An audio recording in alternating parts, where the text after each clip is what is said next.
మనకి నిన్న మ్యాచ్ జరుగుతున్నంతసేపు ఇది క్వాలిఫై 2 మ్యాచ్ జరిగింది కదా, రాజస్థాన్ రాయల్స్కి గుజరాత్ టైటన్స్ మధ్య.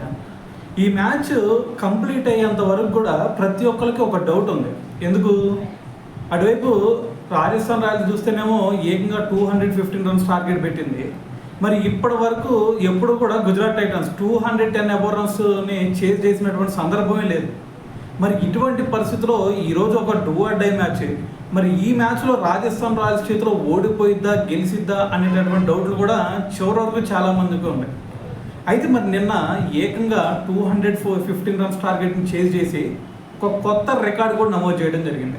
ఏది పోయి ఆ రికార్డు అంటే, మనకి ఇప్పటి వరకు ఐపీఎల్ ప్లే ఆఫ్స్లో అత్యధిక రన్స్ని చేజ్ చేసినటువంటి టీమ్గా కూడా ఒక రికార్డ్ క్రియేట్ చేయడం జరిగింది. అయితే ఈ రికార్డ్ అంతకుముందు ఎవరి పేరు మీద ఉండేది భయ్యా అనేది కనుక ఒకసారి చూస్తే 2025లో క్వాలిఫై 2లో మీ అందరూ చూశారు. సో మరి అప్పుడు పంజాబ్ కింగ్స్ ముంబై ఇండియన్స్ మీద ఏకంగా 204 రన్స్ టార్గెట్ని చేజ్ చేసి ఫస్ట్ ప్లేస్లో వాళ్ళు ఉన్నారు. అయితే మరి ఇప్పుడు ఆ రికార్డును కూడా గుజరాత్ టైటన్స్ బ్రేక్ చేసి ఫస్ట్ ప్లేస్లో అయితే నిలవడం జరిగిందనమాట. సో మరి నిన్న మ్యాచ్ జరుగుతున్నంతసేపు కూడా ప్రతి ఒక్కరికి డౌట్ ఉంది. ఎందుకంటే వాళ్ళ టాప్ 3 చూస్తే ఇది సాయి సుదర్శన్, శుభ్మన్ గిల్ అలాగే జాస్ బట్లర్, వీళ్ళ ముగ్గురు కనుక అవుట్ చేస్తే మ్యాచ్ అయిపోయేది.